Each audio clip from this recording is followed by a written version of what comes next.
మరి మా సోదరులు మిత్రులు పరిశ్రమను ఎక్కడ స్థాపించాలని ఆలోచన చేస్తూ ఉన్న తరుణంలో మరి ఒక యువ పారిశ్రామికవేత్తగా హైదరాబాద్ పరిసరాల్లోనే మాకు భూమి కేటాయింపు చేయాలని మా సోదరుడు నాగశరత్ మా దగ్గరకు వచ్చినప్పుడు కేవలం హైదరాబాద్ వరకే మనం పరిమితం కావద్దు, పరిసరాల ప్రాంతంలోనే హైదరాబాద్ దగ్గరలోనే భూమికి సంబంధించి మీకు కావాల్సిన భూమిని కేటాయింపు చేస్తామన్నప్పుడు మొదటగా ఆసక్తి చూపట్లేదు. తదుపరి ఈరోజు ఈ ప్రాంతం మరి ఇక్కడ ఉన్న వనరులకు సంబంధించిన అంశాన్ని వారు వచ్చి అనేక సందర్భాల్లో 4-5 సార్లు ఈ ప్రాంతానికి వచ్చి ఇక్కడ పరిశ్రమ ఏర్పాటు చేస్తే ఏ విధంగా ఉంటుందని తెలుసుకొని ఈ గ్రామానికి సంబంధించిన సహచరులను మిత్రులందరినీ కూడా అనేక సందర్భాల్లో కలుసుకొని చాలా మంది దగ్గర నుంచి సహకారం అందిస్తామని తెలుసుకున్న తర్వాత ముందుకొచ్చి ఈ ప్రాంతంలో ఒక కొత్త పరిశ్రమను నెలకొల్పాలని ముందుకొచ్చిన మా సోదరుడు నాగశరత్ గారికి, అదేవిధంగా వారి మిత్ర బృందం ఇక్కడైతే ఎవరైతే ఉన్నారో సజీవ్ గారు కానీ, అదేవిధంగా వేదికపై ఉన్న మిగతా ప్రమోటర్ సోదరులు, వారికి సహకరిస్తా ఉన్న మిత్రులకి మరి మరొకసారి నమస్కారాలు తెలియజేస్తూ, జూనో జోల్ బయోఫ్యూయల్స్ ఈరోజు మనం చూస్తూ ఉంటే బయోఫ్యూయల్స్ గురించి అందరం మాట్లాడుతూ ఉన్నాం. ఇంతకుముందే గౌరవ శాసనసభ్యులు హరీష్ రావు గారు కానీ, అదేవిధంగా పార్లమెంట్ సభ్యులు కానీ అందరూ కూడా మాట్లాడారు. దీనికి ఒక ప్రత్యేకత ఉంది. ఈ ప్రత్యేకత సంబంధించి చెప్పే ముందు ఒక 2 విషయాలు. పరిశ్రమలు పారిశ్రామిక అభివృద్ధి చెందితే తప్ప మన రాష్ట్రంలో ఉన్న యువతకు సంబంధించిన ఉపాధి, మన ఆర్థిక వ్యవస్థ పరిపుష్టంగా రేపు రాబోయే కాలంలో భారతదేశంలోనే తెలంగాణ రాష్ట్రం ఒక ఆర్థిక మూలంగా నిలవాలని ఆలోచన చేస్తూ ఉన్న తరుణంలో గౌరవ ముఖ్యమంత్రి రేవంత్ రెడ్డి గారు 2047 3 ట్రిలియన్ ఎకానమీని చేయాలనే సంకల్పన కానీ ఒక కల కానీ 2034 వరకు 1 ట్రిలియన్ ఎకానమీ చేయాలంటే ఇలాంటి పరిశ్రమలను ఏర్పాటు చేసుకోవాలి. హైదరాబాద్ పరిసరాల ప్రాంతంలోనే కాదు, ఇలాంటి ప్రాంతంలో ఈ జిల్లా కేంద్రంలో ఇలాంటి నర్మేట ఊర్లో లేకుంటే మా ప్రాంతాల్లో మారుమూల ప్రాంతాల్లో పరిశ్రమలు వచ్చినప్పుడు, చదువుకున్న యువతి యువకులకు ఉపాధి కలిగించినప్పుడు, వారి ఒక శక్తి సామర్థ్యాలను సరైన విధానంలో ఉపయోగించుకున్నప్పుడు తప్పకుండా మనం అనుకున్న లక్ష్యానికి చేరుతామనే ఒక ఆలోచన దృక్పథమే మన ప్రభుత్వ లక్ష్యంతో ముందుకెళ్తా ఉన్నాం. మిత్రులారా, ఈరోజు పారిశ్రామిక అభివృద్ధి జరగాలంటే మీ అందరి సహకారం అవసరం. ఇప్పుడే చాలా మంచి మాట చెప్పారు హరీష్ రావు గారు. పరిశ్రమలు వస్తున్నప్పుడు తప్పకుండా సహకరించాలి. సహకరించే కార్యక్రమంలో ఈరోజు మా గ్రామాలకు సంబంధించి వారికి సంబంధించిన నైపుణ్యం ఉన్నప్పుడు ఇలాంటి పరిశ్రమల్లో ఉపాధి దొరుకుతుంది, కుటుంబాలు నిలుస్తాయి, చదువుకున్న వారికి ఒక కొలువు దొరుకుతుంది. దానివల్ల గ్రామాభివృద్ధి జరుగుతుంది, రాష్ట్రాభివృద్ధి జరుగుతుంది, దేశాభివృద్ధి జరిగే యోచనలోనే ఈరోజు కూడా మనం పరిశ్రమలు పెద్ద ఎత్తున తీసుకురావాలనే ఒక తాపత్రయంతో తలంపుతో ఆనాడు ఆ ప్రభుత్వం భూసేకరణ చేసిన,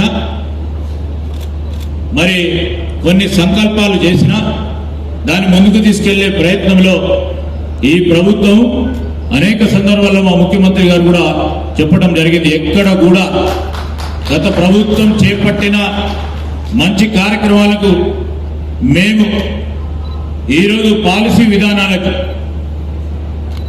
అడ్డురాము, దాన్ని ముందుకు తీసుకెళ్లే ప్రయత్నం చేసే భాగంలోనే ఒక ఉదాహరణ ఈరోజు ఆనాడు మీరు సేకరించిన పరిశ్రమలు తీసుకురావాలని ఒక ప్రయత్న భాగంలోనే ఈరోజు ఇక్కడ పరిశ్రమలు నెలకొల్పి అందరం లక్ష్యం ఒకటే, ఇక్కడ ఉపాధి ఇవ్వాలి, యువతకు సంబంధించిన ఒక సంకల్పంతో ముందుకు పోతా ఉన్న తరుణంలో వారి మాటలను స్వాగతిస్తూ అదే విధమైన స్ఫూర్తిని ఈ రాష్ట్రంలోనే మొత్తం అన్ని రంగాల్లో తీసుకెళ్లే కార్యాచరణ తీసుకునే ప్రయత్నం చేస్తామని కూడా మనం చేస్తా ఉన్నాం. కొన్ని సందర్భాల్లో కాలుష్యం, ఇది కాలుష్యం లేని ఇండస్ట్రీ జూనో జోల్ బయోఫ్యూయల్స్ అనేది. కాలుష్యం పారిశుద్ధ్యానికి సంబంధించి ఎక్కడ కూడా ఇబ్బంది లేకుండా, గ్రామాల్లో ఎక్కడ ఇబ్బంది రాకుండా ఈరోజు గడ్డి ద్వారా ఇంధనం ఉత్పత్తి చేసే ఒక ప్రక్రియ దేశము ఈరోజు ప్రపంచవ్యాప్తంగా కూడా ఇంధనం లేకుంటే మనం ఒక్కరోజు కూడా ముందుకు నడవలేము. పొద్దున్న లేస్తూనే ఇంధనం కావాలి, బ్రేక్ఫాస్ట్ కావాలన్నా, లంచ్ కావాలన్నా, డిన్నర్ కావాలన్నా, లేకుంటే మోటార్ సైకిల్ మీద పోయినా, కారు మీద పోయినా, లేకుంటే బస్సులో పోయినా, లేకుంటే ఏరోప్లేన్లో పోయినా ఇంధనం అవసరం. ఈరోజు 90% మనం ఇంపోర్ట్ చేసుకుంటున్నాం. 90% ఇంపోర్ట్ చేసుకునే దాంట్లో దాన్ని రిఫైన్ చేసుకునే ప్రక్రియ చేసుకొని మనకు కావాల్సిన అవసరాలను తీర్చుకుంటున్నాం. మనం రోజు ఎల్పిజి గ్యాస్ సిలిండర్ వాడతాం. మన ఇంట్లో 65% ఎల్పిజి గ్యాస్కు సంబంధించిన గ్యాస్ 65% ఇతర దేశాల నుంచి మన దేశాలకు వస్తాయి. ఈరోజు జరుగుతూ ఉన్న పరిణామాలు భౌగోళికంగా, రాజకీయ పరంగా, ఆర్థిక పరంగా మొత్తం ప్రపంచవ్యాప్తంగా జరుగుతూ ఉన్న మార్పుల విషయంలో ఇప్పుడు ప్రస్తుతం జరుగుతూ ఉన్న యుద్ధం, ఇజ్రాయెల్ ఇరాన్ సంబంధించిన యుద్ధం విషయంలో అక్కడెక్కడో యుద్ధం జరుగుతాయి. అక్కడ ఒక స్ట్రెయిట్ ఆఫ్ హార్మూజ్ అనే ద్వారా మనం ఆ షిప్ల ద్వారా మనం క్రూడ్ ఆయిల్ తీసుకొచ్చే కార్యక్రమం 90% అక్కడి నుంచి వస్తూ ఉంటాయి.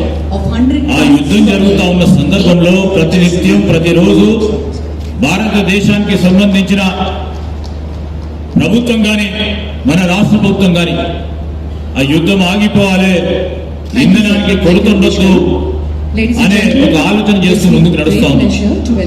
ఏంది అక్కడెక్కడో యుద్ధం జరిగితే ఇక్కడ నర్మెట్టలో ప్రతి ఇంట్లో ఎల్పిజి వాడే ప్రతి ఇంట్లో కూడా ఇబ్బంది.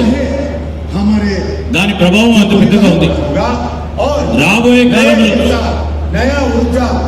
మరి పెద్దలు చెప్పినట్టు ఆనాడు అక్కడ మేక్ ఇన్ ఇండియా అన్నా, ఈ రోజు మనం అంటా ఉన్నాం మేక్ ఇన్ తెలంగాణ అని ఒక గొప్ప ప్రయత్నం చేస్తా ఉన్న తరుణంలో ఇది ఈ బయోఫ్యూయల్స్ సంబంధించి ఇంధనం ఇక్కడే మనం ఉత్పత్తి చేసుకోవాలి. మనకు కావాల్సిన అవసరాలను ఇక్కడే తీర్చుకోవాలి. ఇతరులపై ఆధారపడి ఉండొద్దనే ఈ యొక్క యోచన, ఒక ఆలోచనతో, ఒక మంచి దృక్పథంతో ముందుకొచ్చిన మా సోదరులు నాగశరత్ గారు నిజంగానే హృదయపూర్వకంగా అభినందిస్తా ఉన్నాను. ఇక్కడే బయోఫ్యూయల్స్ కు సంబంధించి వారు 2 నెలల క్రితం ఆన్లైన్లో అప్లికేషన్ పెట్టుకుంటే ఇక్కడ ఉన్న మా ఎండి గారు, అదేవిధంగా ఐఏసీకి సంబంధించిన అధికారులు ఆన్లైన్లో వచ్చిన వారి అప్లికేషన్ పూర్తి స్థాయిలో పరిశీలన చేసి ఈరోజు దీనికి సామర్థ్యం ఉందని ఆలోచన చేసి వెంటనే ప్రక్రియ చేసి 2 నెలల క్రితం, ఐ థింక్ ఫిబ్రవరిలో పెట్టుకున్నారో జనవరిలో పెట్టుకున్న అంశాన్ని యుద్ధ ప్రతిపాదక మీద మా డిపార్ట్మెంట్కి సంబంధించిన అధికారులు ఆన్లైన్లో పారదర్శకంగా ఈరోజు వారు పెట్టిన దరఖాస్తును ముందుకు తీసుకెళ్లే కార్యాచరణ తీసుకొని 2 నెలల లోపలనే ఈ రోజు శంకుస్థాపన కార్యక్రమాలు చేసిన నేపథ్యంలో శరత్ గారిని, వారి మిత్ర బృందాన్ని అందరినీ కూడా నేను నిజంగానే స్వాగతిస్తూ వారికి హర్షిస్తా ఉన్నా. నేను శరత్ గారిని కోరుతా ఉన్నా, ఈరోజు శంకుస్థాపన చేశారు, డిసెంబర్ లోపల ఇది ఉత్పత్తి కావాలి, ప్రొడక్షన్కి రావాలి. తద్వారా దీని ఫలితాలు ఇక్కడ ఉన్న యువత, ఈ గ్రామం, ఈ నియోజకవర్గం, ఈ జిల్లా, మన రాష్ట్రం ఫలితాలు అనుభవించాలి. ఆ క్రమంలో ఎక్కడ కూడా ఆలస్యం చేయకుండా ముందుకు తీసుకెళ్లే ప్రయత్నం చేయండి. కొన్ని సందర్భాల్లో చూస్తూ ఉంటాం, పరిశ్రమ పెట్టాలని ఒక సంకల్పం ఉంటుంది, ఉత్సాహం ఉంటుంది. శంకుస్థాపన చేసిన 10-15 రోజులకో, నెలకో, 2 నెలలకో కొన్ని ఇబ్బందుల వల్ల ఆలస్యం అవుతూ ఉంటుంది. ఎక్కడ ఆలస్యం చేయకుండా, ఎక్కడైనా ఆలస్యం అయినట్టుంటే ప్రభుత్వ పరంగా మీకు ఎక్కడైనా సహకారం అవసరం ఉంటే, లేకుంటే ఈ ప్రాంతానికి సంబంధించిన గౌరవ ప్రజాప్రతినిధుల సహకారం కావాలనుకుంటే తప్పకుండా మేమందరం కూడా మీకు పూర్తి స్థాయిలో సహకరించే కార్యక్రమం చేస్తామని మేము సోదరులకు తెలియజేస్తా ఉన్నాం. మరి ఇలాంటివి ఇంకా పెద్ద ఎత్తున చేయాలని ఒక సంకల్పన చేస్తా ఉన్నాం. నేను అని కోరుతా ఉన్నాను, ఇదే నరమెట్టలో మీరు కేటాయించిన స్థలంలోనే ఇది మీరు ఆపరేషన్కి వచ్చిన తర్వాత దీన్ని ఎక్స్టెన్షన్ చేసుకునే కార్యక్రమంలో ఆలోచన చేయండి. అదేవిధంగా పరిసరాల ప్రాంతంలో మీరు కొత్తగా నెలకొల్పడే ఇంకా అనేక ఇలాంటి పరిశ్రమలు ఏవైతే ఉన్నాయో దాని గురించి కూడా ఆలోచన చేయండి. ఇంకెక్కడైనా భూమికి సంబంధించిన అంశం దృష్టికి వచ్చినప్పుడు దాన్ని వారి కేటాయింపు విషయంలోనే, లేకుంటే మీరు ప్రైవేట్గా కొనుక్కోవాలన్నా పూర్తి స్థాయిలో సహకరించడానికి మా జిల్లా కలెక్టర్ గారు కానీ, జిల్లాకు సంబంధించిన యంత్రాంగం కానీ, డిపార్ట్మెంట్కి సంబంధించిన వారందరూ కూడా సహకరిస్తారని వారికి తెలియజేస్తూ, మనకు కావాల్సిన అవసరాలను తీర్చడానికి ఈరోజు సాగునీరు కావాలి, త్రాగునీరు కావాలి, ఇంధనం కావాలి. వీటి ప్రయత్న భాగంలో అన్ని తీసుకొచ్చే కార్యాచరణ తీసుకుపోయే ఒక గొప్ప మహత్తరమైన ప్రయత్నం మనం అందరం కూడా చేస్తా ఉన్నాం.